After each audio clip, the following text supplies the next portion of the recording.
Bismillahirrahmanirrahim.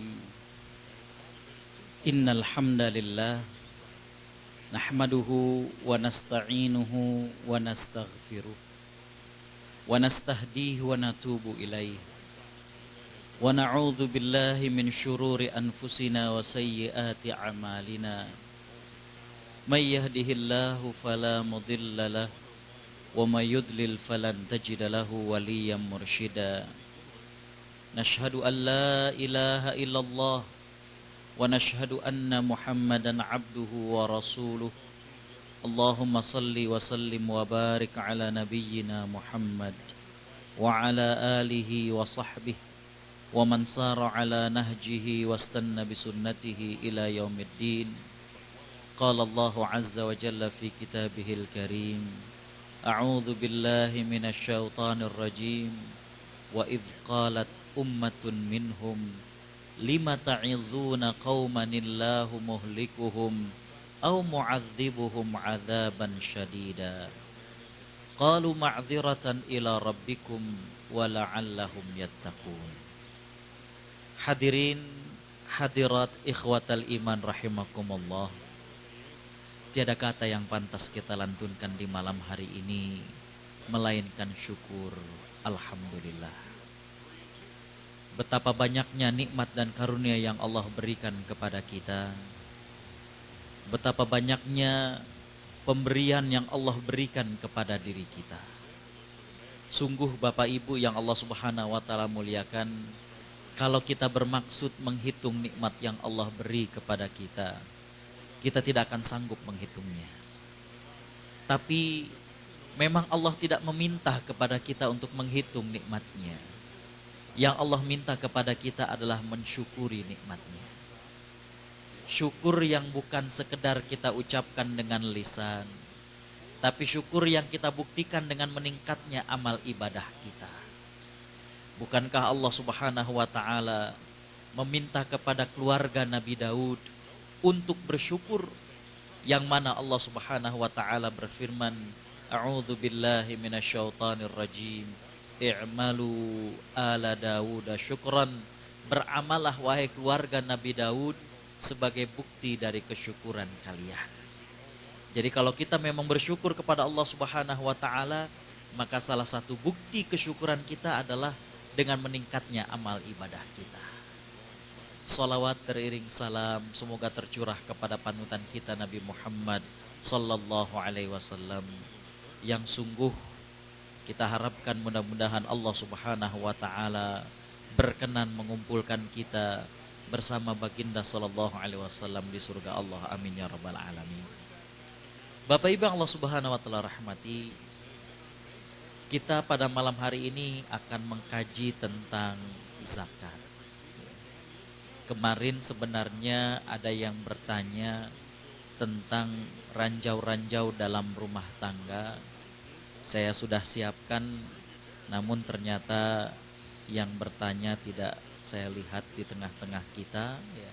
Karena itu Bapak Ibu yang Allah Subhanahu wa taala rahmati, kita tidak bahas hal itu, akan tetapi kita akan bahas tentang zakat. Bapak Ibu yang Allah Subhanahu wa taala rahmati, ada beberapa hal yang akan kita bahas berkaitan tentang zakat. Yang pertama, makna zakat dari segi wahyu. Bagaimanakah Allah Subhanahu wa taala menjelaskan kata zakat itu dalam Al-Qur'an. Yang kedua, Bapak Ibu yang Allah Subhanahu wa taala rahmati, kita sering mendengar kata-kata zakat, infak, sedekah. Apa bedanya antara ketiga kata ini? Mana yang lebih khusus, mana yang umum daripada ketiga kata ini? Yang ketiga, Bapak Ibu yang Allah Subhanahu wa taala rahmati, baru kita akan melihat apa itu zakat, definisinya. Begitu juga syarat wajibnya zakat itu apa saja. Jadi dengan demikian jelaslah dalam wawasan kita, dalam pemahaman kita, apa saja yang Allah Subhanahu wa taala wajibkan dari harta yang kena zakat. Jadi kalau pajak itu ada harta wajib pajak, kalau zakat apa harta yang wajib kena zakat. Yang berikutnya Bapak Ibu Allah Subhanahu wa taala rahmati, kita perlu tahu tentang watak zakat itu apa. Sehingga pada saat kita mendistribusikannya, pada saat kita menyalurkannya, maka kita sudah tahu kalau ini watak zakat, berarti menyalurkannya sesuai dengan watak zakat tersebut. Menyalurkannya tentu nanti kita lihat nanti akan ada dua hal. Menyalurkan secara person to person, menyalurkan pribadi kepada mustahik langsung, dengan menyalurkan kita titipkan sama lembaga atau amil zakat. Bapak Ibu Allah Subhanahu wa taala rahmati, yang lainnya adalah sumber zakat, terus akuntansi zakatnya, mudah-mudahan ada yang bisa tercapai karena kita lihat waktunya nanti. Bapak Ibu Allah Subhanahu wa taala rahmati, kita awali yang pertama adalah bagaimana Al-Qur'anul Karim menjelaskan tentang zakat. Yang pertama Bapak Ibu Allah Subhanahu wa taala rahmati, berkaitan tentang kata zakat dalam Al-Quran, Allah Subhanahu wa taala menjelaskan bahwa objek zakat itu adalah semua jenis harta yang produktif. Kalau dalam istilah ilmu zakat disebut dengan al-mal an-nami. Harta yang produktif itulah yang kena zakat. Nanti kita akan bahas bahwa kalau harta yang tidak produktif, harta yang oleh pemiliknya tidak bisa dikuasai. Tidak bisa dikuasai itu nggak bisa diambil, nggak bisa dipindahkan, nggak bisa dimacem-macemkan. Maka harta tersebut Bapak Ibu Allah Subhanahu wa taala rahmati adalah harta yang tidak bisa dikuasai oleh pemiliknya. Itu nggak kena zakat. Contoh, ada seseorang menaruh uang di bank, ternyata banknya karena bangkrut kena likuidasi, dibekukan. Walaupun dia punya uang di bank, tapi uang itu nggak bisa dikuasai. Nggak bisa dikuasai itu nggak bisa diambil, nggak bisa ditransfer, nggak bisa balik nama atau apapun. Jadi ini harta nggak produktif, bisa dipahami. Atau Bapak Ibu Allah Subhanahu wa taala rahmati, termasuk harta yang tidak produktif adalah piutang yang tidak bisa diharapkan pengembaliannya. Ada orang pinjam kepada kita, ternyata orang tersebut nggak tahu kemana. Kita tidak bicara sengaja atau tidak sengaja, cuma kita tidak tahu jejaknya. Nggak bisa kita telepon, nggak bisa kita SMS, nggak bisa kita hubungi. Maka piutang seperti ini adalah piutang yang tidak bisa dikuasai oleh orang yang punya harta itu. Termasuk di antara piutang yang termasuk dalam kategori ini adalah piutang dari orang yang memang tidak bisa untuk membayar. Jadi kalau kata orang Jakarta, orang-orang kayak gitu tuh pencet bukan keluar duit, keluar keringet. Jadi bukan keluar duit, percuma. Jadi kembali bahwa objek zakat itu mencakup semua harta yang produktif. Bisa dipahami ya. Dan kalau memang yang dikatakan adalah harta yang produktif, maka Bapak Ibu yang Allah Subhanahu wa taala rahmati, yang kena zakat itu bukan cuma sekedar uang, tapi juga termasuk harta saham, dan lain sebagainya. Bapak Ibu Allah Subhanahu wa taala rahmati, dalam surat Ar-Rum ayat Allah Subhanahu wa taala menjelaskan secara harfiah, secara kata dari zakat itu, makna zakat itu adalah pemberdayaan. Jadi secara kata zakat itu adalah memberdayakan. Nanti kita akan lihat watak zakat itu memberdayakan. Begitulah semestinya zakat tersebut. Jadi yang paling terbaik, zakat itu adalah memberdayakan para mustahik tersebut. Memberdayakan artinya adalah para mustahik tersebut menjadi lebih berdaya, menjadi orang-orang yang bisa keluar dari kemiskinannya dan kita harapkan menjadi muzaki. Yang ketiga makna zakat yang Allah sebutkan dalam surat At-Taubah ayat 103 adalah bahwa zakat itu melekat kepada keberdayaan dan meningkatnya kualitas hidup muzaki. Jadi kalau seseorang itu mengeluarkan zakat, hidupnya justru malah menjadi berkualitas. Hartanya jadi bersih, hidupnya jadi lebih berkualitas.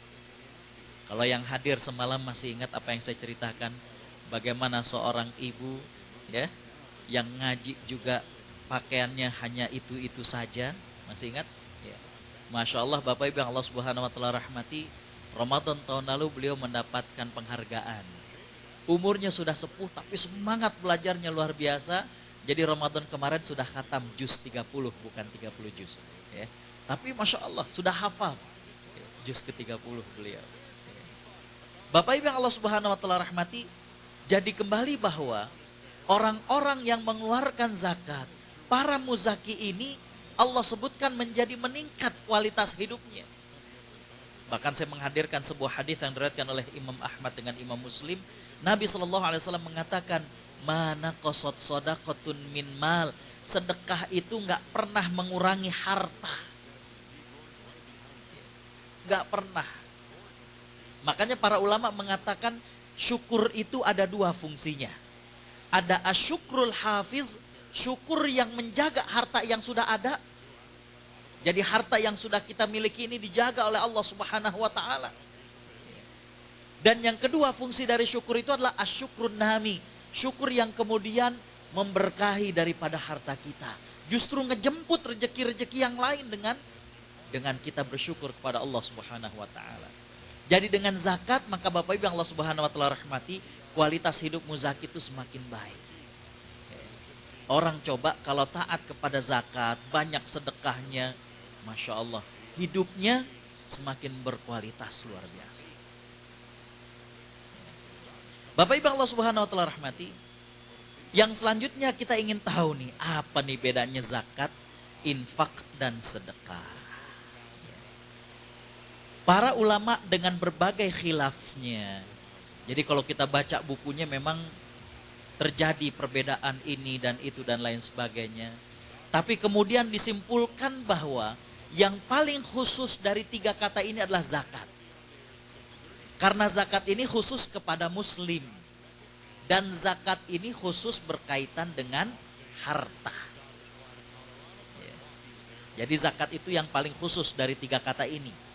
Zakat itu hanya untuk muslim dan zakat itu berkaitan dengan harta. Ya zakat fitrah kan kita mengeluarkan harta, mengeluarkan beras atau mengeluarkan uang. Ya. Kalau zakat harta sudah jelas itu adalah benar-benar yang disebut dengan harta yang kita keluarkan. Jadi yang paling khusus dari tiga kata ini adalah zakat. Nah Bapak Ibu yang Allah Subhanahu wa taala rahmati, lebih umum dari zakat itulah yang disebut dengan sedekah atau sedekah. Kalau sedekah ini bisa materi, bisa non materi Bapak Ibu. Bisa bersifat uang, bisa bersifat materi ataupun non materi. Nabi SAW menjelaskan bahwa jangan sampai kita menganggap kecil sebuah amal. Walaupun hanya sekedar senyum kepada saudara kita. Makanya kata Nabi SAW, tabassumuka fi wajhi akhika shadaqah. Senyummu buat saudaramu adalah sedekah. Jadi sedekah itu bisa artinya materi, bisa artinya non materi. Cuma ya kalau kita diajakin untuk nyumbang masjid, sebaiknya sedekahnya bersifat materi. Ya, jangan cuma senyum doang. Mentang-mentang kata Ustadz Agus, sedekah itu bisa materi, bisa juga non materi. Pas kemudian kita perlu nih bikin masjid di Los Angeles katanya. Mana sedekahnya? Senyum doang. Kata Ustadz Agus, senyum juga sedekah. Ini keliru. Ya. Artinya keliru itu bukan kenapa-napa. Sebaiknya ya kita keluarkan materi. Karena senyum gak bisa beli batu bata, Bu. Ya. Senyum gak bisa beli semen. Yang bisa menjadiin masjid itu adalah harta. Nabi SAW mengatakan, kullu sulama minan nasi alaihi sadaqah. Setiap pagi seorang hamba Allah mesti mensedekahkan sebanyak ruas jari yang ada pada tubuhnya. Kan banyak sekali ruas jari itu, kalau dalam istilah bahasa Indonesia juga disebut dengan buku. Jadi persendian. Buku itu bisa artinya adalah apa yang kita tulis, buku juga artinya adalah persendian. Jadi kata Nabi SAW, kullu sulama minan nas alaihi shadaqah. Setiap ruas jari, setiap persendian manusia, artinya sebanyak itulah mestinya dikeluarkan sedekahnya oleh umat manusia. Kata para sahabat, ya Rasulullah, apa yang bisa kami lakukan? Artinya uangnya gak ada. Kata Nabi SAW, kalian sholat 2 rakaat, Itu yang dikenal dengan sholat duha, itu juga adalah sedekah. Ya. Nah, Bapak Ibu yang Allah Subhanahu wa taala rahmati, yang lebih umum lagi adalah yang disebut dengan infak. Dalam perspektif Al-Qur'an, Allah Subhanahu wa taala menyebutkan kata-kata nafkah, kata-kata infak baik muslim maupun non muslim. Allah Subhanahu wa taala dalam banyak ayat menyebutkan bahwa a'udzubillahi minasyaitonirrajim fasayunfiqunaha thumma takunu alaihim hasratan thumma yughlabun thumma ilan nari yuhsyarun. Kata Allah Subhanahu wa taala, pasti mereka-mereka orang-orang kafir yang menghalang-halangi Islam, mereka pasti akan mendermakan.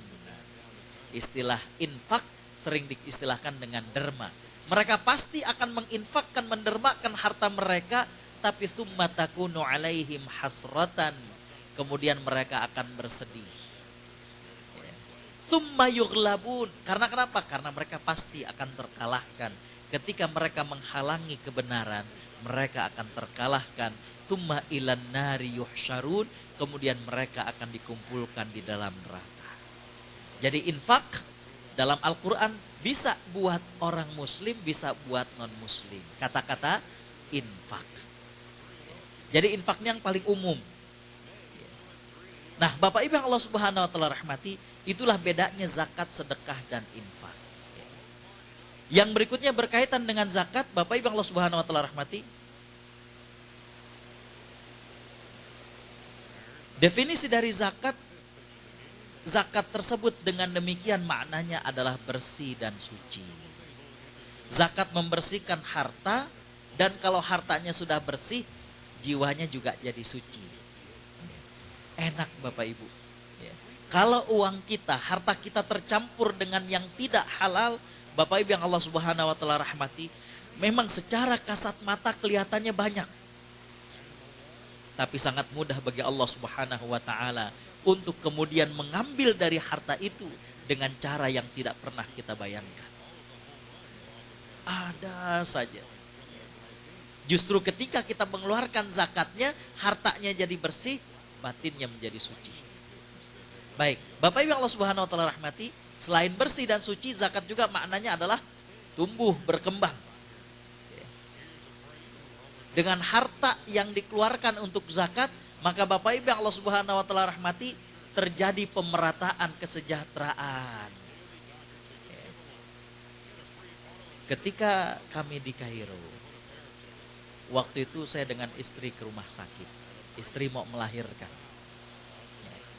Kita ke rumah sakit bukan rumah sakit pemerintah. Kita ke rumah sakit bukan rumah sakit di bawah Al-Azhar, tapi rumah sakit swasta. Nah, pada saat kita mendaftar, mereka lihat wajah kita ini wajah asing, langsung ditanya, kamu ngapain di Mesir ini? Kita sampaikan, kita pelajar. Oh, kalau kayak gitu, ada nggak bukti kalian adalah pelajar? Kita tunjukkan kartu tanda pelajar kita. Maka langsung di formulir dituliskan, gratis dikeluarkan dari uang zakat. Bapak Ibu Allah Subhanahu wa taala rahmati, istri anak pertama, anak kedua itu lahirnya sesar. Masya Allah, kalau di Indonesia, anak saya yang ketiga lahir di Indonesia itu sesar. Pantes orang dulu bilang kalau anak yang terlahir dengan sesar itu disebut dengan anak mahal. Ya. Itu Bapak Ibu Allah Subhanahu wa taala rahmati, tapi ketika kelahiran anak pertama, kedua di Mesir, Masya Allah, ya, pulang cuma sekedar jazakallah khairan, terima kasih. Lah kalau misalkan di Indonesia mah nggak bisa. Terima kasihnya diterima, boleh pulang, istri sama anak nggak boleh pulang. Jadi Bapak Ibu Allah Subhanahu wa taala rahmati, ya, mereka sudah paham bahwa rumah sakit ini kan ada yang punya sahamnya. Katakanlah kalau yang punya saham 4 orang dengan jumlah saham yang sama, maka Bapak Ibu Allah Subhanahu wa taala rahmati, saham juga kan harta. Makanya perusahaan, rumah sakit, itu menurut para ulama zakat disebut dengan yu'tabar syakhsun i'tibari. Dianggap dia adalah person, kewajiban zakatnya berapa, Kalau yang punya saham 4 ya tinggal dibagi 4 saja kewajibannya, dikurangi dari untung mereka. Jadi karena sudah paham seperti itu, maka Bapak Ibu yang Allah Subhanahu wa taala rahmati, ya, pemerataan, kesejahteraan dan kemakmuran terasa. Ya, Masya Allah. Dan yang menariknya adalah bahwa kami ini atau istri waktu lagi melahirkan anak pertama dan kedua itu gratis, tapi pelayanan dokter itu nggak berubah. Kan biasanya kalau namanya gratis, maaf agak sekedar terkesannya kadang agak asal ya, mohon maaf. Tapi ini pelayanannya kok sama dengan pasien yang lain. Akhirnya iseng saya tanya sama dokternya, dok, dokter tahu nggak bahwa saya ini dengan istri nggak bayar? Tahu? Nah, lantas kenapa dokter pelayanannya sama dengan pasien-pasien yang membayar? Apa kata dokter tersebut? Saya tahu bahwa Anda adalah orang yang mendapatkan zakat dari rumah sakit. Jadi Anda tidak bayar. Tapi kami para dokternya, kami tetap dibayar. Terus, cuma kata dokter ini, biasanya dari setiap pasien, katakanlah dokter ini dapat $10, katakan. Cuma bagi orang-orang yang mendapatkan uang zakat dari rumah sakit, kita para dokter diajak bersedekah. Jadi biasanya dokter per pasien dapat $10, sekarang diajakin, ini pasien A, B, C, ini dapat dari uang zakat. Dokter mau sedekah nggak? Jadi dokter $8, $2 sedekah. Bisa dipahami? Jadi dokter itu juga walaupun itu pasien gratis, pulang bukan nggak bawa duit, bawa. Tapi dia juga diajak untuk bersedekah. Jadi yang mestinya $10 per orang, ini cuma $8. Dia tetap bawa uang, tapi dia juga beramal. Masya Allah. Jadi zakat sudah menjadi sebuah sistem. Enak. Bapak Ibu Allah Subhanahu wa taala rahmati, yang berikutnya zakat itu adalah membawa keberkahan. Ya. Coba kalau memang sudah seperti itu, akan terjadi harmonis antara manusia. Ya. Kita ngelihat orang kaya itu nggak iri dengan hartanya. Coba kita lihat hadis yang diriwayatkan oleh Imam Bukhari dengan Imam Muslim, di mana sahabat-sahabat yang kaya itu mereka juga beramal luar biasa. Mereka bersedekah, mereka sholat, mereka saum. Jadi sahabat-sahabat yang miskin ini ngadu kepada Nabi. Mereka mengatakan, ya Rasulullah, zahaba ahlud duthur bil ujuri kulliha. Ya Rasulullah, itu orang-orang kaya memborong semua pahala. Kata Nabi, apa yang kau maksudkan? Kata sahabat yang miskin, kami sholat, mereka sholat. Kami puasa, mereka puasa. Cuma mereka sedekah, kami gak bisa sedekah. Bisa dipahami ya? Jadi sahabat yang miskin ini ngadu, kenapa? Katanya orang-orang kaya itu udah ngeborong semua pahala. Ya. Soalnya kenapa? Sahabat yang miskin puasa, mereka puasa, yang kaya. Ya. Yang miskin sholat, yang kaya juga sholat. Cuma bedanya yang di sana itu bisa sedekah, yang miskin gak bisa sedekah. Jadi kata sahabat yang miskin, ajarkan kepada kami amal yang bisa menyamai mereka. Kata Nabi, lakukanlah setiap kalian selesai sholat, baca subhanallah 33 kali. Alhamdulillah 33 kali. Allahu Akbar 33 kali, berarti 99. Tutup yang terakhir dengan la ilaha illallah sampai akhir. Seneng sahabat yang miskin ini. Tapi gak lama kemudian mereka datang lagi kepada Nabi. Mereka mengatakan, ya Rasulullah, ternyata orang yang kaya itu dengar yang waktu kau sampaikan pada kami. Dan mereka ngamalkan juga, ajarin lagi amalan yang lain. Kata Nabi SAW, "Dzalika fadlullahi yu'tihi may yasha." Itu adalah kelebihan yang Allah berikan kepada sebagian hambanya. Apa yang menarik dari kejadian itu kira-kira? Yang menarik adalah bahwa di zaman Nabi SAW ada sahabat yang kaya, ada juga sahabat yang miskin. Tapi yang menariknya adalah bahwa sahabat yang miskin ini iri kepada sahabat yang kaya, bukan iri hartanya. Tapi dengan harta itu mereka bisa beramal lebih. Bisa dipahami? Kalau kita yang sekarang ini iri kepada orang kaya, iri amalnya. Itu ada dua sebabnya. Yang kaya tidak mencontohkan dengan kayanya bisa beramal, yang miskin sakit hatinya. Kalau di zaman Nabi karena orang kaya itu bisa kemudian menunjukkan dengan hartanya itu mereka bisa beramal, maka yang miskin ini sedih dengan hartanya. Kalau kita kan maaf, jadi sedih orang yang miskin ini di zaman Nabi sedih dengan amal mereka. Kalau kita sekarang kan sedih dengan hartanya. Jadi kembali Bapak Ibu Allah Subhanahu wa taala rahmati, terjadi harmonis karena orang-orang kaya mereka menunjukkan bahwa mereka dengan amal tersebut bisa, Bapak Ibu Allah Subhanahu wa taala rahmati, dengan harta itu amal mereka bisa lebih banyak. Makanya Bapak Ibu Allah Subhanahu wa taala rahmati, pernah dengar perang Tabuk? Perang Tabuk ini terjadi di musim panas. Musim panas, kalau di Timur Tengah itu tantangannya dua Bapak Ibu. Selain alamnya yang memang panas, panasnya itu bukan kering seperti di sini tapi humid, rutubah kalau dalam bahasa Arabnya, jadi keringetan. Saya sempat waktu tahun lalu Ramadan di Qatar, itu musim panas. Jadi saya agak sungkan karena dari rumah ke masjid itu dijemput, nanti dianterin lagi ke rumah. Akhirnya nggak enak kayaknya kalau sampai begitu-begitu banget. Saya berangkat ke masjid tanpa dijemput naik mobil, Masya Allah. Nggak terlalu jauh Bu, sampai di masjid keringetan ngocor. Jadi udah kayak orang dalam sauna.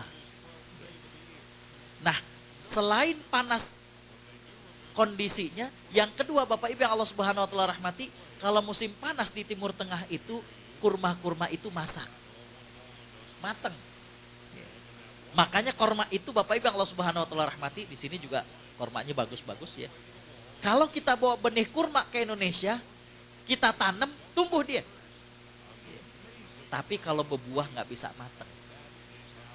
Dan bedanya buah korma dengan buah yang lain, kalau buah mangga dia berbuah, belum masak kita ambil, kita sekap dia, kita peram, mateng dia.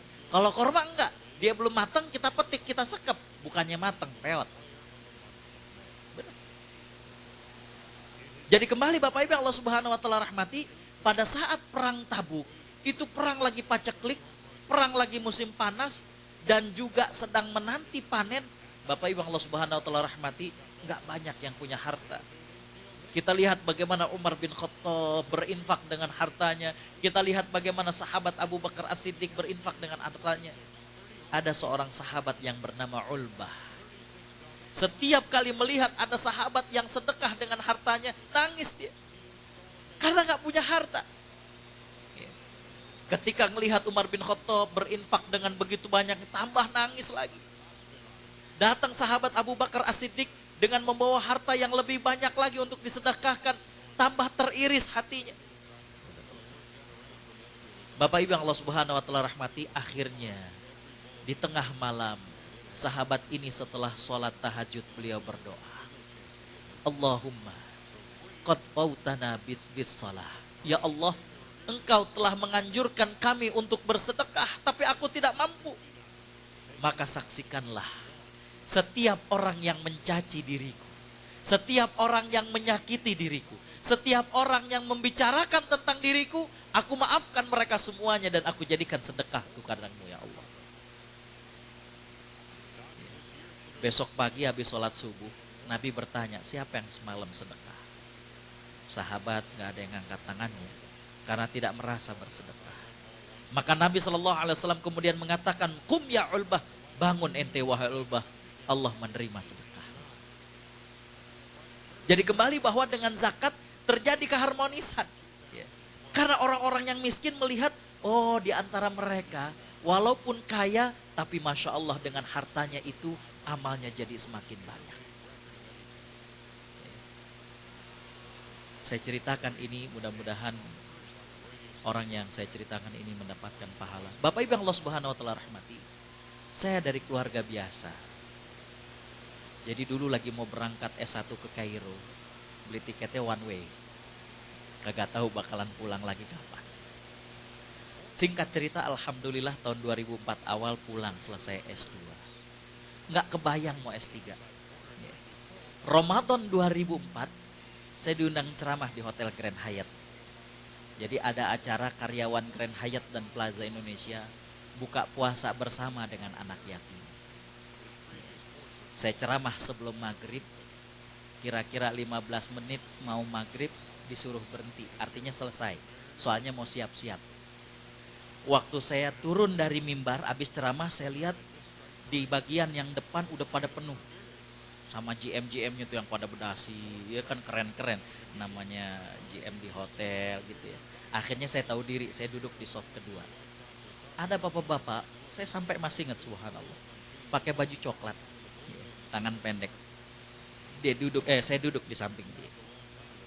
Orang Betawi, dia bilang, Ustadz, tadi lagi dibacain namanya, katanya udah S2. Oh iya Pak, kenapa nggak S3? Saya bilang, ya mau sih Pak, tapi belum sempat saya lanjutin, udah diselak sama dia, udah dipotong. Duit kan masalahnya. Iya Pak, udah lanjutin. Ya mau sih Pak, tapi duit kan, lanjutin Ustaz. Begitu doang. Nggak sampai tuntas omongan karena udah adzan maghrib. Ya. Kita dikasih takjilan, kurma dengan air, abis itu saya ngimamin sholat maghrib, selesai sholat kita nyender. Beliau duduk di samping saya, kemudian dikasih nasi kotak. Waktu lagi dibuka, sampai saya masih ingat urutannya, waktu dia buka, dia lihat ternyata menunya masakan Padang. Waduh, dia bilang seumuran saya, kalau buka puasa pakai yang santan, biasanya mules nih saat katanya. Dia ambil pisang doang. Waktu dia lagi masih baru dia kupas, dia langsung, aduh, saya tadi janji sama Pak Ustadz, ntar dosa saya kalau dia janji. Dikeluarin handphonenya, Ustadz catet nih. Saya catat, maksudnya gimana Pak? Itu yang tadi Ustadz buat S3. Terus saya bikin, nggak usah bikin Ustadz teleponnya bilang mau S3. Makan pisang selesai, udah saatnya dia pulang. Saya cerita sama ibu saya, Mak, tadi ketemu sama orang begini. Apa kata ibu saya? Ya kali aja berkahnya Ramadan Gus. Kali aja berkahnya Ramadan. Besokannya saya cari wartel. Tahun 2004 masih banyak wartel Bapak Ibu. Saya telepon orang yang dikasih nomornya. Assalamualaikum Pak. Oh iya, waalaikumsalam. Saya Agus Setiawan. Iya, semalam saya ceramah di Hotel Grand Hyatt, ketemu seseorang ngasih nomor Bapak. Terus katanya saya disuruh untuk S3. Tahu nggak pertanyaan pertama dari orang itu? Bapak mau S3 di dalam apa di luar negeri? Masya Allah. Saya sampai nyubitin tangan. Kagak ngimpi saya bilang. Belum saya jawab, orang tersebut langsung bilang, Ustadz S1 S2-nya di mana? Saya bilang S1 S2-nya di Timur Tengah. Kalau kayak gitu di luar negeri Ustadz. Ya Allah. Terus saya bilang, Pak kalau saya kuliah di luar negeri, bawa keluarga enggak? Bawa biar tenang katanya. Masya Allah. Jadi ternyata beliau bendaharanya orang yang pertama saya temui. Sampai sekarang orang yang pertama itu enggak ketemu lagi. Jadi kalau ya namanya manusia, kadang kita pengen ngucapin terima kasih, kadang saya bawa oleh-oleh dari Malaysia, ya. Saya temuin yang bendaharanya itu, saya bilang, Pak mau ketemu dong sama Bapak, ya. Sama beliau, kemudian ditelepon, Pak ini ada Ustadz Agus. Terus kira-kira mungkin, Ustadz kata Bapak ada apaan? Saya bilang, ya saya ada oleh-oleh nih mau ngucapin terima kasih. Kemudian disampaikan, tahu nggak jawabannya? Kata Bapak nggak usah deh Ustadz, takut pahalanya ngilang. Sumpah. Kalau kayak gitu ngeliat orang kaya, Masya Allah demen. Ya. Rumahnya di Permata Hijau, nggak usah saya sebutin. Baik, Bapak Ibu yang Allah Subhanahu Wa Taala rahmati, jadi dengan zakat akan tercipta keharmonisan. Ya.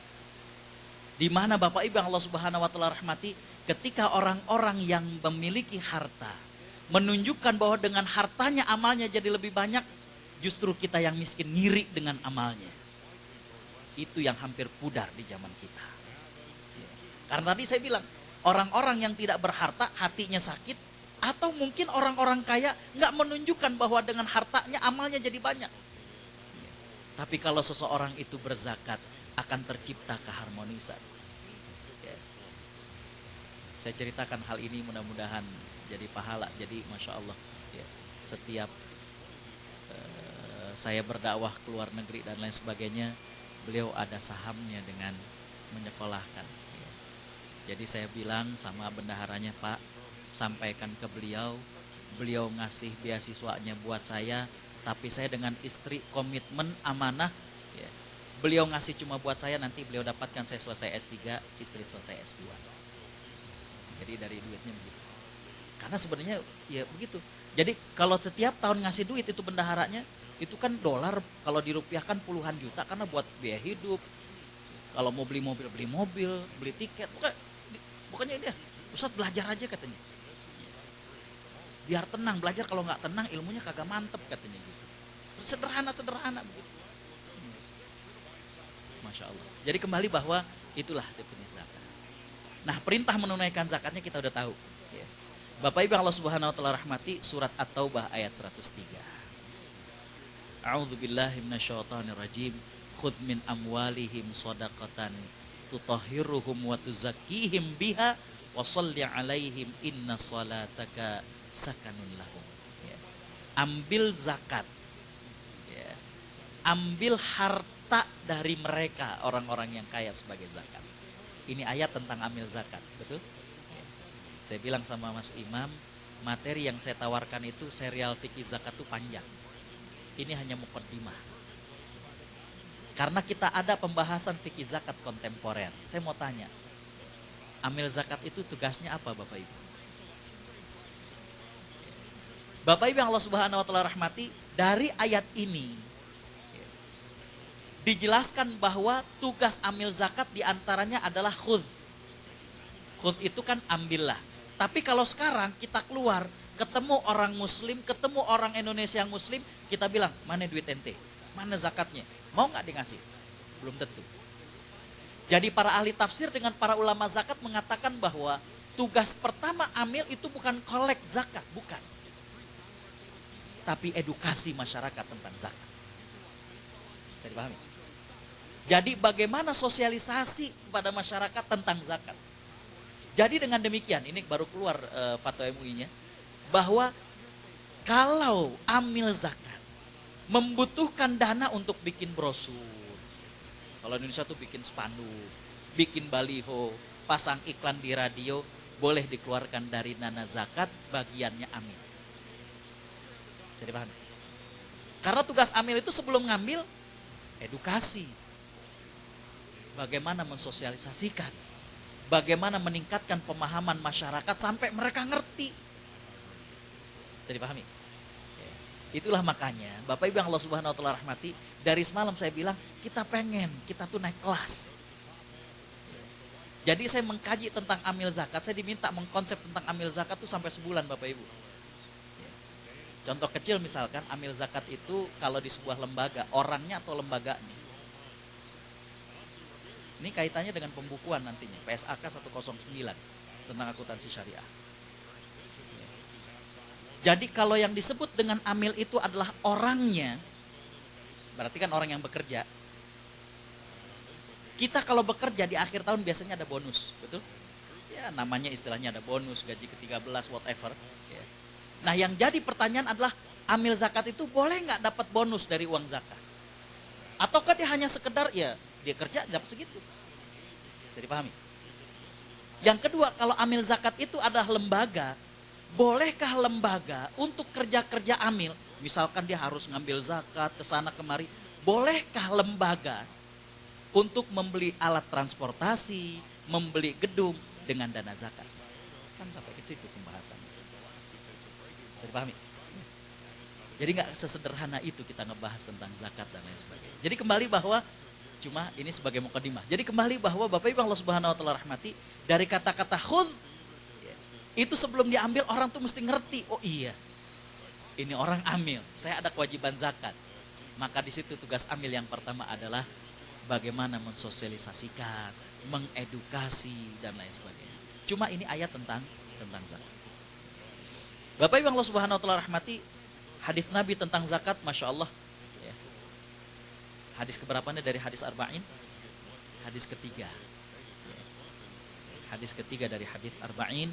Kata Nabi SAW, Islam dibangun dengan 5 perkara, 5 pilar.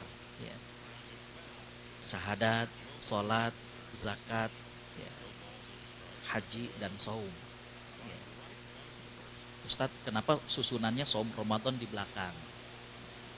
Ya. Padahal kalau kita nyebutin syahadat, sholat, puasa, zakat, haji, ya, hajinya yang belakang. Ini saum yang di belakang. karena ini urutan diwajibkannya. Kalau kita biasanya urutan bisa melakukannya. Biasanya haji paling belakang karena agak memerlukan waktu dan biaya yang tidak sedikit. Baik, Bapak Ibu Allah Subhanahu wa taala rahmati, para ulama sepakat, baik ulama terdahulu maupun ulama kontemporer, kalau ada yang ingkar, nggak ngakuin, maka dinyatakan telah keluar. Berdasarkan hadis di mana ketika Khalifah Abu Bakar As-Siddiq, Bapak Ibu Allah Subhanahu wa taala rahmati, menjadi khalifah menggantikan Nabi. Itu kan ada orang-orang yang tidak mau membayar zakat karena mereka menganggapnya udah nggak wajib. Apa kata-kata Abu Bakar As-Siddiq? Wallahi lau mana'uni iqalan kanu yu'addunaha ala ahdi Rasulillah laqataltuhu ala man'i. Demi Allah, kalau ada orang nggak mau bayar zakat walaupun hanya sekedar seharga tali kekang unta, dulu di zaman Nabi dia bayar, sekarang dia nggak mau bayar, aku akan perangi karena dia menolak kewajiban zakat. Umar sampai bertanya, wahai Abu Bakar, kan mereka masih sholat, mereka masih syahadat. Kata Abu Bakar As-Siddiq, aku akan perangi orang-orang yang memisahkan kewajiban yang selalu bergandengan dalam Al-Quran. Aqimus shalah wa atuz zakah. Bisa dipahami? Kalau ingkar, kecuali kalau nggak paham dan lain sebagainya. Ancamannya Bapak Ibu Allah Subhanahu wa taala rahmati, ya. Masya Allah, Allah Subhanahu wa taala menyebutkan, ya. Lihat di ayat 34-nya di ujung, A'udzubillahi minasyaitonirrajim, walladzina yaknizuna adz-dzahaba wal fiddah wa la yunfiqunaha fi sabilillah fabashshirhum bi'adzabin alim. Dan orang-orang yaknizun yang numpuk-numpuk emas dan perak tapi nggak mau nafkah, Masya Allah, uang ditumpuk, uang kemudian dikumpulkan, Bapak Ibu Allah Subhanahu wa taala rahmati, tapi tidak dikeluarkan zakatnya, kata Allah Subhanahu wa taala, berikan kabar gembira tapi dengan siksa yang pedih. Ini bahasa yang nyindir, ya. Uslub balaghah yang sangat-sangat kuat, ya. Bahasa-bahasa yang kabar gembira tapi dengan azab yang pedih. Biarin aja dia nikmatin itu neraka. Mestinya nikmatin itu yang enak, ya. Biarin aja dia nikmatin, tapi neraka kan itu waduh. Lebih kalau kata anak muda sekarang, glek, jelep gitu. Kerasa. Ya. Baik, Bapak Ibu Allah Subhanahu wa taala rahmati, kita akan lihat syarat wajib zakat yang pertama muslim. Yang bukan muslim tidak ada kewajiban zakat, tapi ada kewajiban yang lainnya. Nah, Bapak Ibu Allah Subhanahu wa taala rahmati, yang menarik adalah beberapa waktu yang lalu ada orang non muslim datang ke kantor. Saya salah satu dewan syariah di Lembaga Zakat Nasional. Nah, Bapak Ibu Allah Subhanahu wa taala rahmati, dia bilang sama di front office itu dia mau bayar zakat. Udah dibilangin, Pak, mohon maaf kalau zakat itu kewajibannya bagi orang muslim. Enggak, saya mau bayar zakat. Karena ngotot akhirnya dihubungkan, ya, dengan bagian syariah. Kemudian ditanyakan, Bapak kenapa sih kok mau bayar zakat? Udah, Bapak namanya derma saja, sumbangan saja. Enggak, saya maunya tetap zakat. Emangnya kenapa sih, Pak? Apa jawaban dia? Soalnya saya lihat, kalau sesuatu itu dinamakan zakat, itu pasti nyampe-nya sama yang berhak. Tapi kalau sumbangan, seringnya kagak nyampe. Oh, kalau emang sekedar nyampe nggak nyampenya, insya Allah kita akan sampaikan, nanti kita akan buktikan dengan foto dan lain sebagainya. Ya, tapi tetap bukan zakat, karena yang penting kan nyampenya. Ya, tapi itu sebuah testimoni. Ternyata Bapak Ibu Allah Subhanahu wa taala rahmati, apa yang kita lakukan itu dicermati dan dilihat. Ya. Dan ketika sesuatu itu bernama zakat, Masya Allah, ya, menjadi testimoni bahwa itu kebanyakannya adalah tepat disalurkan kepada mereka yang memang menjadi orang-orang yang berhak. Jadi yang pertama adalah muslim. Yang kedua, Bapak Ibu Allah Subhanahu wa taala rahmati, miliki secara sempurna. Tadi sudah disebutkan bahwa kalau ada harta yang tidak bisa dimiliki sempurna oleh pemiliknya, maka itu nggak kena zakat. Masih ingat tadi? Kalau ada harta yang nggak bisa dipakai, nggak bisa dikasihkan ke orang, nggak bisa kemudian ditukar nama. Contoh tadi saya katakan, ada orang punya uang, seberapapun besarnya, ternyata banknya kena likuidasi. Ya, itu kan nggak bisa diapa-apain uang yang ada di situ. Ya. Atau tadi saya contohkan ada orang yang punya piutang, Tapi orang yang berhutangnya sudah tidak bisa dilacak lagi. Nggak tahu dia. Kita juga tidak membahas di sini sengaja apa nggak sengaja orang itu habis pinjem terus kok nggak ada gitu ya. Jadi yang pasti syarat wajib zakat yang kedua, harta itu dimiliki dengan sempurna. Baik Bapak Ibu Allah Subhanahu wa taala rahmati, yang ketiga adalah cukup nisabnya. Nisab itu batas harta, Bu. Islam dengan bijaknya tidak kemudian mengeneralisir begitu saja. Tapi ada batas minimumnya. Dengan batas minimum ini, maka Bapak Ibu Allah Subhanahu wa taala rahmati, dianggap bahwa orang tersebut adalah memiliki kelebihan harta. Ya. Yang keempat Bapak Ibu Allah Subhanahu wa taala rahmati, yang kita kenal adalah haul. Haul itu harta kalau udah 1 tahun ternyata masih di atas nisab, nah itu baru kena zakat. Ustadz contohnya ngitung haul bagaimana? Contoh misalkan, hari ini kita tanggal 3 Juni. Kita hitung harta kita. Coba kita punya emas logam mulia berapa gram? Kita punya uang, ya, apakah dalam bentuk dolar ataukah dalam bentuk rupiah berapa? Nah Bapak Ibu Allah Subhanahu wa taala rahmati, kita coba taksir dengan harga sekarang. Kalau emas dengan harga sekarang itu 360.000 per gram untuk yang emas 22 karat. Ustaz kok tahu? Tahu karena ini nanti akan berkaitan tentang nisab zakat, jadi saya mesti tahu. Ya. Yang kedua, kalau dolar berapa kira-kira harga pada hari ini? Baru kita hitung. Nah Bapak Ibu Allah Subhanahu wa taala rahmati, kalau ternyata di atas nisab, nisab itu kebanyakan adalah 85 gram emas, 85 gram kali 360.000, maka totalnya adalah 30.500.000. Jadi kalau hari ini kita ada uang 30.500.000, artinya bukan uang saja, harta, maaf. Maka Bapak Ibu yang Allah Subhanahu wa taala rahmati, 1 tahun depan, yaitu tanggal 2 Juni 2015, kita hitung lagi harta kita. Masih di atas 30.500.000 enggak? Kalau masih di atas berarti itu sudah haul, sudah 1 tahun. Bisa dipahami Bu? Ya. Fluktuasi naik turunnya harta kita selama 1 tahun itu enggak dihitung. Hari ini harta kita ada 30 juta lebih. Ternyata bulan depan, wah mau lebaran, berkurang. Ternyata akhir tahun kita pulang ke Indonesia, berkurang lagi. Awal tahun dapat bonus, fluktuasi begini gak dihitung. Tinggal dilihat nanti akhir tahun apakah di atas nisab ataukah tidak. Ustaz kenapa kalau di Timur Tengah atau kebanyakan orang, mereka banyak kok haulnya itu pada bulan Ramadan. Karena mereka ingin pada saat mereka mengeluarkan zakatnya, Allah Subhanahu wa taala sedang lipat gandakan pahala orang-orang yang beramal di bulan Ramadan.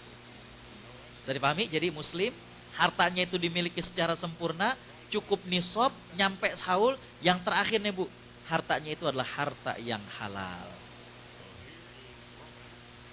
Jadi kalau kita nabung di tabungan konvensional, itu kan ada bunganya. Betul? Dan bunganya ini termasuk dalam riba dan termasuk harta haram. Jadi untuk menghitung harta kita jangan dilihat dari saldo. Bisa dipahami? Ya. Jadi harta ataupun saldo tersebut kita lihat dulu bunganya berapa. Kita kumpulkan, maka saldo dikurangi bunga, itulah harta wajib zakat. Bisa dipahami? Karena bunga bank dari bank konvensional adalah termasuk riba, dan riba termasuk harta yang haram, maka jangan kita lihat langsung saldo pada tahun depan, tidak. Saldo kita pada tahun depan ada berapa, dikurangi dulu bunganya, itulah yang merupakan harta wajib zakat. Bisa dipahami? Ya. Karena innallaha thayyibun la yaqbalu illa thayyiban, hadis hasan yang diriwayatkan oleh Imam Abu Daud. Allah itu adalah bersih, Allah itu adalah baik, dan Allah tidak menerima kecuali yang baik. Ya. Baik, Bapak Ibu Allah Subhanahu wa taala rahmati. Nah, yang berikutnya kita akan lihat watak zakat itu memberdayakan. Jadi karena watak zakat itu memberdayakan, Islam itu tidak mengajarkan kepada umatnya itu untuk malas. Tapi Islam memotivasi kepada umatnya agar kemudian idle asetnya itu, aset utamanya itu, aset yang dimilikinya itu menjadi produktif, Bapak Ibu.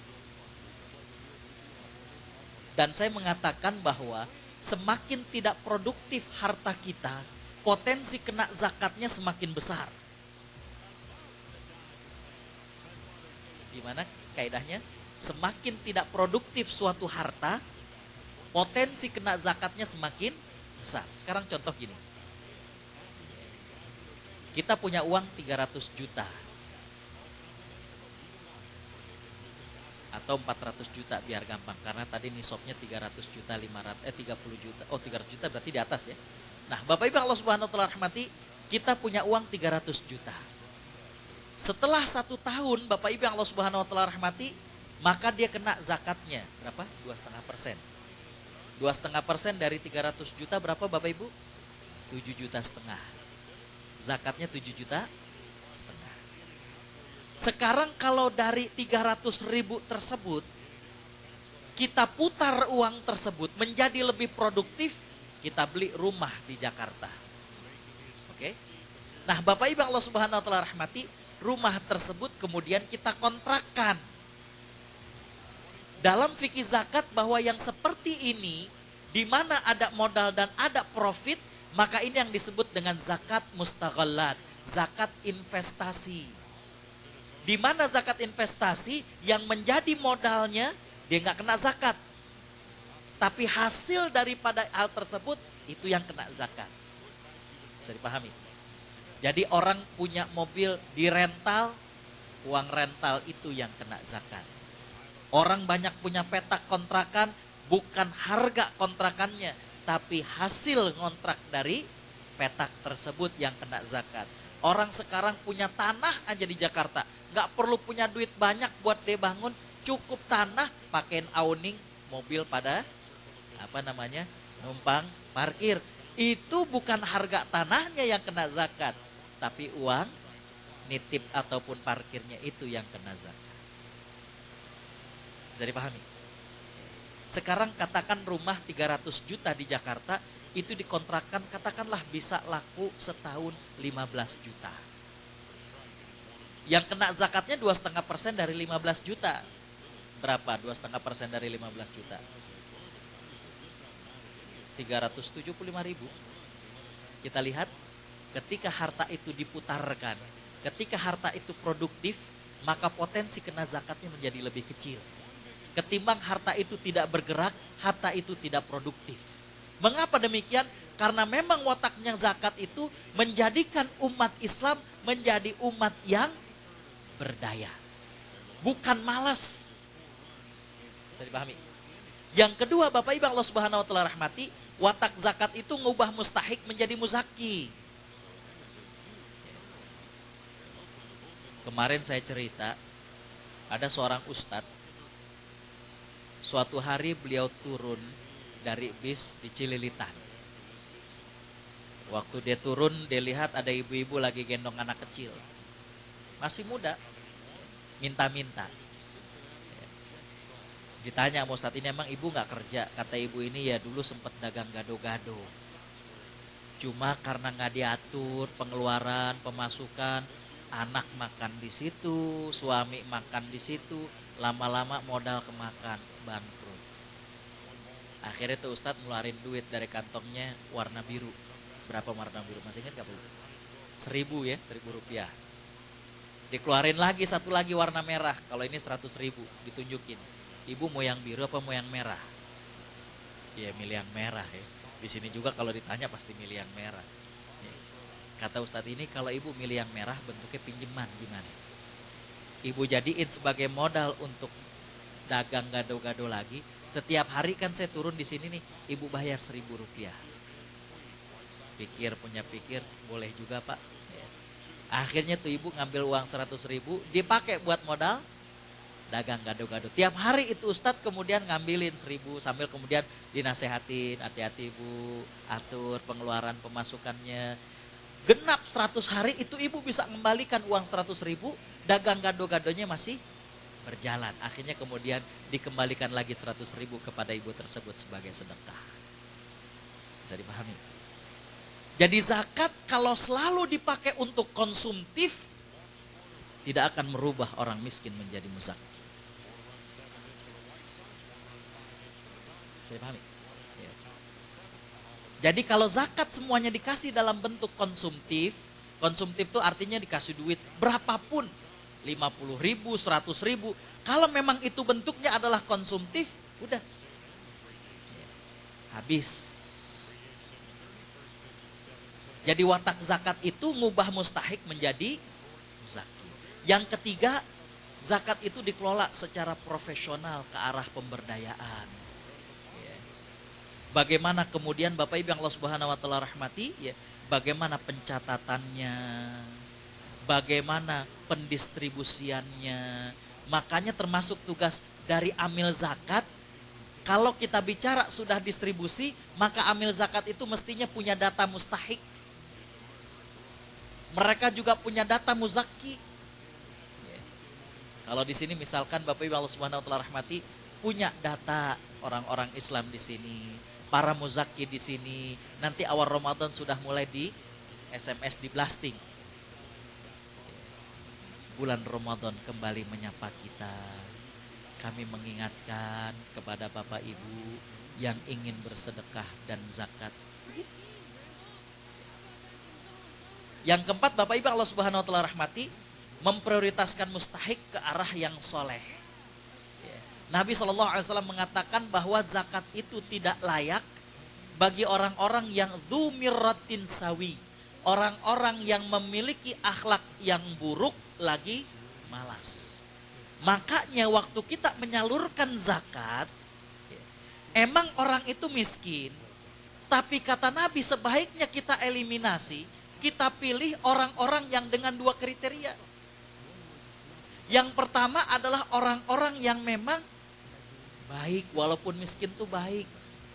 Ini kalau udah miskin, tukang mabok, miskin kang masang togel, jangan cuma sekedar miskin. Bisa dipahami? Dan itu bisa kepada taraf eliminasi. Artinya jangan kasih. Bisa dipahami? Jadi bukan cuma sekedar miskin. Yang kedua juga mereka tidak malas, artinya orang-orang miskin yang ada potensi, ada kemauan untuk merubah diri menjadi orang yang mampu. Karena tidak sedikit Bapak Ibu orang-orang yang menikmati keadaannya. Kalau udah mau Ramadan, ada saudaranya nih di Los Angeles, kirimin surat. Ntar lembaga zakat Indonesia juga dimintain. Mirip kayak sinetron, sengsara membawa nikmat. Jadi memang kondisi itu dia nikmati. Tapi kita lihat kalau memang ada orang miskin yang punya potensi produktif itu misalkan buat anaknya sekolah jadi beasiswa mereka, punya usaha kecil, kita bantu biar langgeng. Bisa dipahami? Mustahik kemudian bisa berubah diri mereka. Ini watak zakat. Mengapa ini disampaikan? Agar nanti pada saat distribusi bukan cuma sekedar spend money, bukan cuma sekedar habis uang zakat, tapi tepat sasarankah orang yang menerima zakatnya. Karena kalau tidak, bagaikan menggarami air laut. Sebanyak apapun uang zakat yang kita salurkan, tidak mengurangi jumlah orang miskin di tanah air kita. Atau tidak merubah mereka, atau tidak mengubah mental mereka untuk kemudian menjadi muzaki. Baik, biar gak panjang. Nah, sumber zakat, secara sederhananya zakat itu ada 2. Secara sederhana, zakat fitrah dan zakat harta. Jadi pahami Bu ya? Secara sederhananya ada 2, ada zakat fitrah, ada zakat harta. Nanti turunannya. Nah, Yang paling bawah itu jangan kemudian langsung diinikan ya. Tapi itu akan dibahas tentang hadiah. Ya. Di zaman Nabi Shallallahu Alaihi Wasallam yang ada zakat itu hanya zakat emas dan perak. Zaman dulu itu yang namanya harta emas dan perak saja. Kalau sekarang kan ada saham, ada deposito, ada reksadana, ya. Bahkan ada misalkan berkebun emas. Jadi banyak sekarang orang nyimpan dalam bentuk LM, ya, logam mulia. Di zaman Nabi SAW itu hanya emas dan perak. Begitu juga Bapak Ibu Allah Subhanahu Wa Taala rahmati, di zaman Nabi SAW itu ya berdagang. Betul? Kalau di kita nanti dagang itu ada dua jenis. Ada yang berdagang itu menjadi produsen, ada yang dagang itu ya trading. Bisa dipahami? Kalau trading itu kayak orang punya toko kelontong, kan dia nggak bikin, dia nggak memproduksi, dia cuma ngejual. Tapi ada juga yang kemudian combine, ya dia produksi juga, dia jual. Di zaman Nabi SAW itu ada zakat pertanian. Sekarang banyak macam-macamnya. Di zaman Nabi SAW hanya ada zakat hewan ternak, cuma kambing dengan sapi. Sekarang udah macam-macam Bapak Ibu. Di zaman Nabi itu yang ada adalah rikaz, barang temuan. Sekarang ada zakat profesi, ada investasi. Tadi saya katakan investasi sesuatu yang menghasilkan, maka harga ataupun nilai benda tersebut nggak dihitung. Sekarang itu investasi orang punya tanah, punya kendaraan, punya rumah. Ya. Termasuk zakat investasi, orang punya sapi itu bisa bukan masuk dalam zakat hewan. Karena orang punya sapi ternyata bukan untuk dijual belikan sapinya, tapi sapi tersebut untuk diambil susunya. Bisa pahami? Jadi dengan demikian harga ataupun hasil dari jual susu itulah yang kemudian kena zakat, bukan harga sapinya. Sekarang ada kambing etawa dan lain sebagainya. Nah, Bapak Ibu Allah Subhanahu wa taala rahmati, kita masuk nih, mudah-mudahan waktunya cukup. Kita masuk yang pertama ini tentang zakat fitrah. Bapak Ibu Allah Subhanahu wa taala rahmati, kewajibannya ini nih. Hadis dari sahabat Ibnu Umar. Kata Nabi sallallahu alaihi wasallam, farada Rasulullah sallallahu alaihi wasallam zakatal fitri min Ramadan sa'an min tamrin aw sa'an min sya'irin 'alal 'abdi wal hur wal dzakari wal untha was saghiri wal kabiri minal muslimin. Kata sahabat Ibnu Umar radhiyallahu an, Rasulullah sallallahu alaihi wasallam mewajibkan zakat fitrah itu di bulan Ramadan 1 sa' 2,176 kilogram, dibulatkan menjadi 2,5 kilogram atau setara dengan 3,5 liter. Dari korma, gandum, ya, baik untuk hamba maupun orang merdeka. Saya ganti dengan hamba karena kalau orang Sunda yang namanya budak, ya, anggere budak sanajan geus kolot. Ya. Jadi Bapak Ibu Allah Subhanahu wa taala rahmati, laki-laki, perempuan, anak-anak, orang dewasa, ya.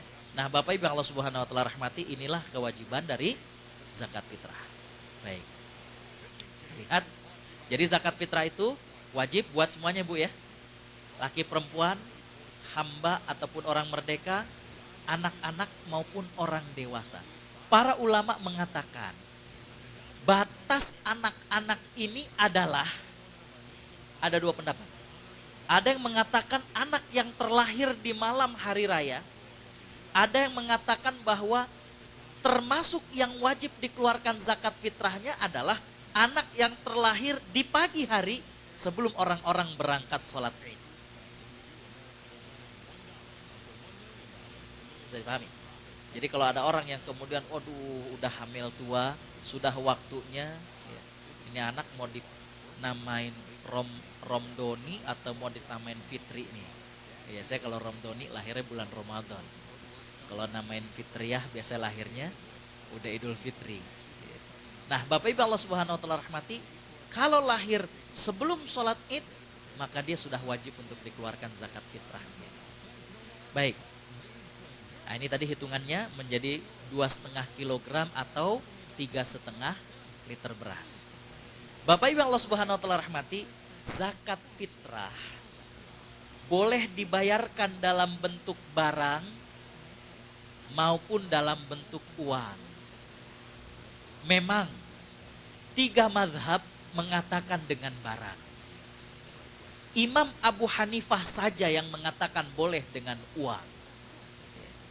Imam Abu Hanifah berdasarkan hadis Ibnu Abbas, di mana Nabi SAW mengatakan aghnuhum yauma'idikum, buat mereka itu seolah-olah kaya, artinya merasa cukup pada hari raya kalian.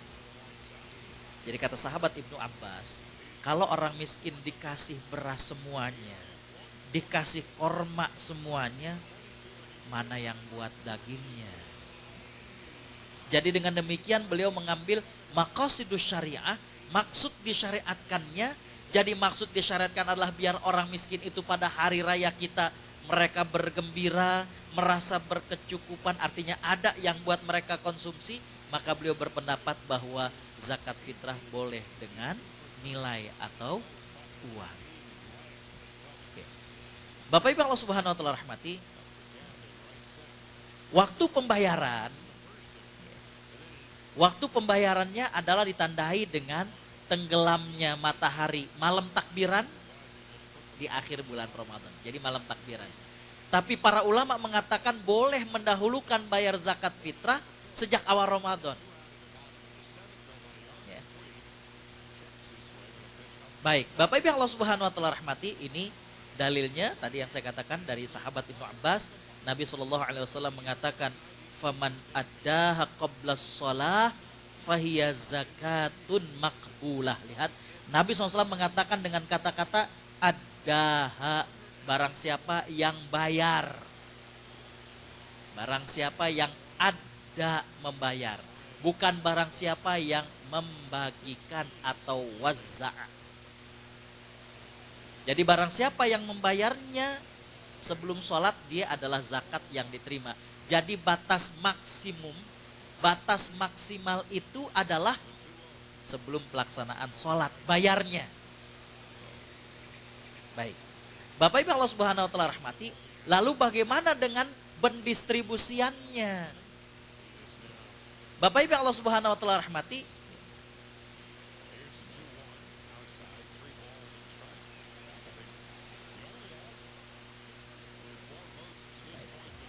berkaitan dengan waktu distribusi, maka Bapak Ibu Allah Subhanahu wa taala rahmati, kembali kepada hadis tadi. Nabi SAW mengatakan bahwa barang siapa yang membayar sebelum sholat, maka dia termasuk zakat. Maka dengan demikian Bapak Ibu Allah Subhanahu wa taala rahmati, kalau zakat itu dikumpulkan kepada suatu lembaga, zakat itu dikumpulkan kepada amil zakat, maka amil zakat dengan demikian kalau kondisinya mengalami keterbatasan, maka boleh menyalurkannya setelah salat. Karena di hadis itu faman addaha, barang siapa yang bayar, bukan faman wazza'aha. Ustadz, bagaimana kalau kemudian kan itu untuk menyenangkan fakir miskin pada hari raya? Makanya di sini ada kata-kata dalam kondisi yang sulit untuk mendistribusikan. Contoh, perbedaan waktu kita dengan di Indonesia itu 12 sampai 14 jam. Di sini kita jam setengah 10, di Indonesia sekarang udah jam setengah 12 siang. Di sini kita masih ngumpulin zakat fitrah, kita telepon, Mas, kita dari Los Angeles mau nyampaikan nih zakat fitrah $2.000. Waduh, kita udah setengah 12 siang nih. Bisa dipahami? Kalau yang difahami dari hadis ini adalah termasuk juga menyalurkan, maka mereka give up, mereka nggak akan terima. Padahal ada beda waktu. Di sini benar, ya, karena kan sebelum sholat id, ya nggak? Di sono sudah sholat id. Bisa dipahami? Jadi yang batas maksimum itu orang bayarnya. Menyalurkannya boleh setelah sholat ini. Yang kedua, sering didapati, kan sampai menjelang sholat id, itu panitia atau amil zakat masih terima orang bayar zakat. Betul? Nah, orang pada masih bayar tuh. Yang sering terjadi karena kemudian memahaminya adalah bahwa dibagikan mesti sebelum sholat, akhirnya kemudian jadi tidak tepat sasaran. Jadi pahami? Akhirnya ngeliat, ada tukang sabun, sini, kasih lagi. Dah, yang penting tunai. Ya. Jadi tidak tepat sasaran. Padahal mungkin kita udah ada listnya. Jadi kembali bahwa waktu mengeluarkannya maksimum itu adalah sebelum sholat. Tapi waktu distribusinya boleh setelah sholat. Wallahu a'lam. Nah ini sasarannya baik sebelum ini. Nah Bapak Ibu Allah Subhanahu wa ta'ala rahmati, zakat fitrah itu boleh buat asnaf yang 8. Sebagaimana dalam surat At-Taubah ayat 60. Cuma, ini ada cuma ya. Kebanyakan ulama memang lebih mengkonsentrasikan, lebih mengkhususkan kepada fakir miskin. Karena di hadis-hadisnya itu yang sering disinggung tentang masalah zakat fitrah itu adalah buat fakir miskin. Bapak Ibu Allah Subhanahu wa ta'ala rahmati, saya kira demikian ya. Waktu juga yang udah 9:30 lebih ya. Jadi dengan demikian kita udah tahu tuh dari zakat maknanya dari segi wahyu ya. Kemudian juga apa bedanya zakat sedekah dengan infak. Kita juga sudah tahu watak zakat itu bagaimana, intinya adalah memberdayakan, tidak ingin harta umat ini kemudian tidak produktif. Zakat juga mengubah mustahik menjadi muzaki. Ya. Lalu syarat wajib zakat itu apa saja? Ada 5 kalau masih ingat tadi. Muslim, harta itu dimiliki secara sempurna, nyampe nisab, haul, dan bukan harta yang haram. Zakat itu jenisnya ada 2 secara umum, zakat fitrah dan zakat harta. Cuma zakat harta ini macam-macam. Nah, berkaitan dengan jenis zakat yang disepakati itu ada 5. Zakat yang disepakati oleh semuanya. Zakat fitrah, zakat emas dan perak, zakat perdagangan, zakat pertanian, dan zakat rikaz. Nah, yang turunan itu banyak. Turunannya itu tadi saya katakan, kalau dulu di zaman Nabi orang yang ternaknya cuma kambing, sapi, sekarang kan macam-macam. Sampai ada yang sarang burung walet, budidaya lele. Nah itu masuknya kemana tuh? Jadi masuknya dalam klasternya yang mana? Ya. Nah Bapak Ibu yang Allah Subhanahu wa ta'ala rahmati, ya, ada juga orang kalau dulu harta cuma emas dan perak, sekarang punya saham, reksadana, deposito, ya. Nah itu jadi Bapak Ibu Allah Subhanahu wa ta'ala rahmati, demikian yang bisa saya sampaikan, kurang lebihnya mohon maaf. Jazakumullah khairan. Assalamualaikum warahmatullahi wabarakatuh.